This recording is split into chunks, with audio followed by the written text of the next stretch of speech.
मैं सौम्या मिश्रा और आप देख रहे हैं मौलिक शक्ति। क्या आपको भी लगता है कि राहुल गांधी की 65 दिनों की जो न्याय यात्रा शुरू हुई है, जो कल से जिसका इनॉग्रेशन हुआ है, उसके कोई मायने नहीं है? बीजेपी को उससे कोई डर नहीं है और ना ही इंडिया गठबंधन को उससे कोई फायदा होना है? क्या लगता है आपको? क्योंकि कहीं ना कहीं बीजेपी को लग रहा है और वो ओवर कॉन्फिडेंस में ये बातें कह रहे हैं कि इसका कोई मतलब नहीं है, कुछ भी कर ले वो। दोस्तों, 65 दिनों की न्याय यात्रा, भारत जोड़ो यात्रा पॉइंट 2 इसे आप कह सकते हैं, जो कि मणिपुर से कल शुरू की गई। इम्फाल पहुंचे थे ये सभी लोग और फ्लाइट डिले भी हो गई थी क्योंकि उनकी यात्रा देर भी शुरू हुई है अपने प्रोग्राम शेड्यूल के अनुसार। और जिसके बाद वहां से वो लोग निकले तो अब उनके दिमाग में है कि उन्हें 6700 किलोमीटर यानी कि 6700 किलोमीटर की दूरी तय करनी है। हालांकि ये पूरी तरीके से पैदल यात्रा नहीं है, इसलिए इसे भारत न्याय यात्रा नाम दिया गया है। अब क्या ये न्याय यात्रा गठबंधन को फायदा नहीं पहुंचाएगा? ये सवाल लगातार उठ रहे हैं। इसलिए आज हमने सोचा कि क्यों ना मैं आपको ये बताऊं कि भारत जोड़ो यात्रा के बाद आखिर क्या बदलाव नजर आए थे राहुल गांधी की छवि में, कांग्रेस की छवि में, और कितने टक्कर में आए थे वो मोदी जी के।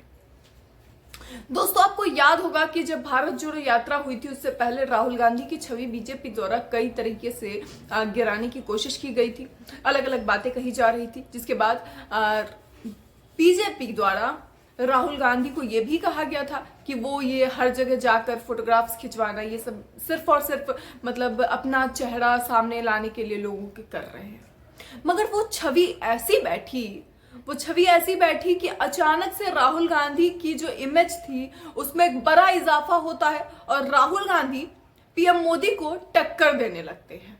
जब दोनों की छवि को लेकर लोगों से उनकी पसंद पूछी जाती है तो ये किसी और का नहीं बल्कि नेशनल मीडिया का ही आंकड़ा होता है, जिसमें मोदी जी को राहुल गांधी टक्कर दे रहे होते हैं।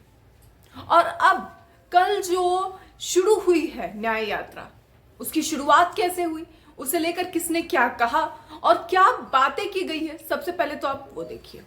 दैनिक भास्कर की एक खबर है जहां पर लिखा गया है कि कांग्रेस की भारत जोड़ो यात्रा जारी।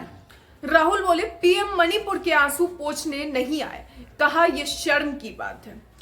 और उसके बाद आप ये तस्वीर देखिए जिसमें राहुल गांधी सबसे मिलते नजर आ रहे हैं, किस तरीके से वो अंदर बैठे हुए हैं वहां पर ट्रक में। और अब आगे देखिए कि आखिर खबर में क्या लिखा गया है। राहुल गांधी ने मणिपुर के थौबल से भारत जोड़ो न्याय यात्रा शुरू की। यात्रा से पहले राहुल गांधी ने एक सभा को संबोधित किया। मणिपुर में भाई बहन माता पिता आंखों के सामने मरे और आज तक हिंदुस्तान के प्रधानमंत्री मणिपुर में आपके आंसू पोंछने गले मिलने नहीं आए, यह शर्म की बात है।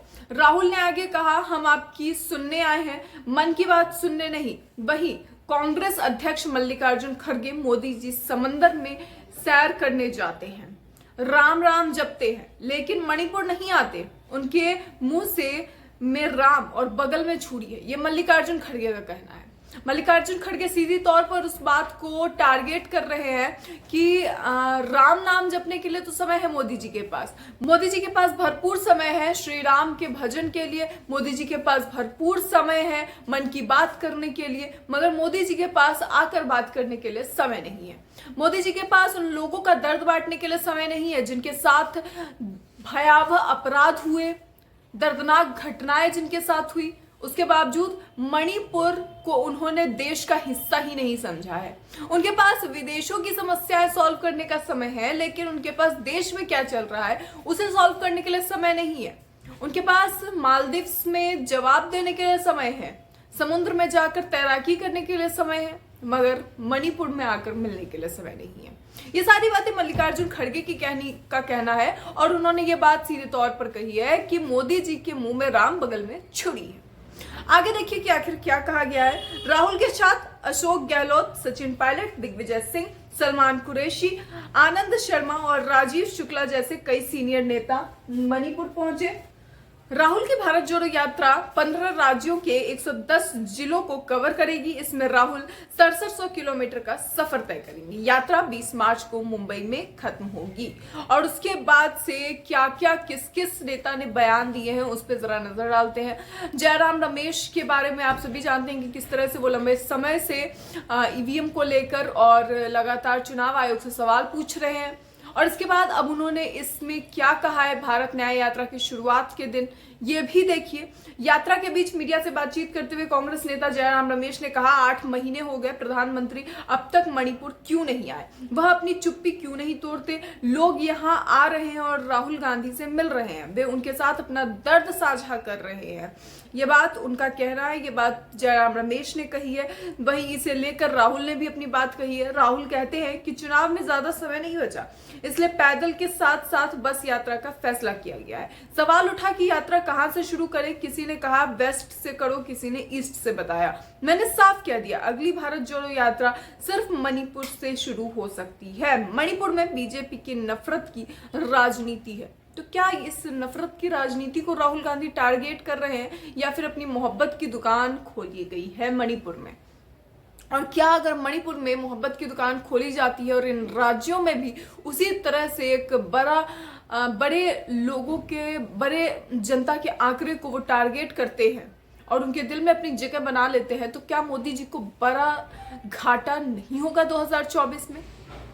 और क्या यही कारण है कि लगातार बीजेपी टारगेट कर रही है कांग्रेस को, लगातार राहुल गांधी को टारगेट किया जा रहा है? क्या यही कारण है कि न्याय यात्रा को लेकर बड़े बड़े बयान दे दिए जा रहे हैं क्योंकि उन्हें लग रहा है कि उनके मन में एक डर है कि न्याय यात्रा अगर होती है और संपूर्ण रूप से लोग राहुल से खुश हो जाते हैं या फिर राहुल के प्रति उनकी भावनाएं बदलती हैं, तो ऐसे में 2024 का चुनाव उनके लिए भारी पड़ रहा है। क्या बीजेपी को यह बात लग रही है कहीं ना कहीं? राहुल ने इसे लेकर आगे भी कहा था। राहुल कहते हैं कि 2004 से मैं राजनीति में हूं, पहली बार मैं हिंदुस्तान के एक प्रदेश में गया जहां गवर्नेंस का पूरा स्ट्रक्चर बिगड़ गया।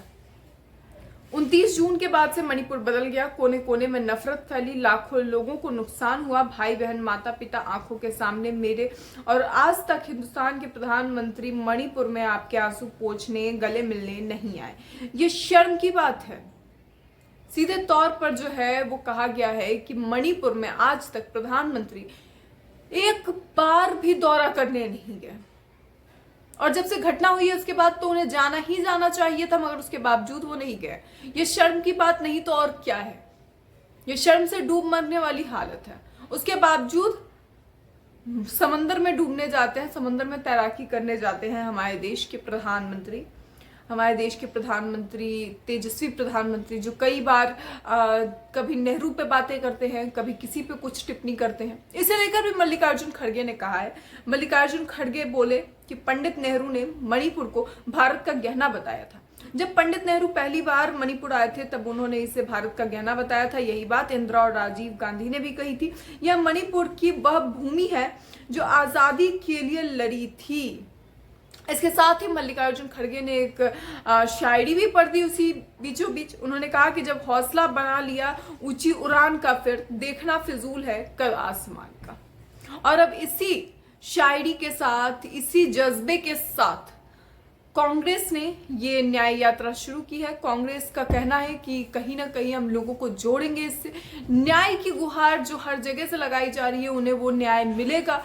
और इस सब के बीच जो एक सबसे बड़ा सवाल लगातार उठ रहा है वो ये कि क्या प्रधानमंत्री को इस पर जवाब देना चाहिए? क्या प्रधानमंत्री को बताना चाहिए कि आखिर वो अभी तक मणिपुर क्यों नहीं गए? हालांकि अब उनसे पूछने का कोई मतलब नहीं है क्योंकि लगातार उस पर सवाल भी किए गए, कितना सब कुछ किया गया, संसद में कितना हंगामा हुआ, अलग से अध्यक्षता बैठाई गई, उसके सिवा कई सारी चीजें हुई। इसके बावजूद प्रधानमंत्री ने कभी इसका जवाब देना मुनासिब नहीं समझा, तो फिर आज जवाब की मांग भी जायज नहीं है। हालांकि इसे लेकर आपकी क्या राय है? अपनी राय कमेंट बॉक्स में जरूर बताएं कि क्या न्याय यात्रा आपके हिसाब से भी फिजूल है या फिर बीजेपी के लिए ये एक डर का माहौल है। इसे लेकर अपनी राय कमेंट बॉक्स में बताएं। ऐसी और खबरों के लिए देखते रहिए मौलिक शक्ति।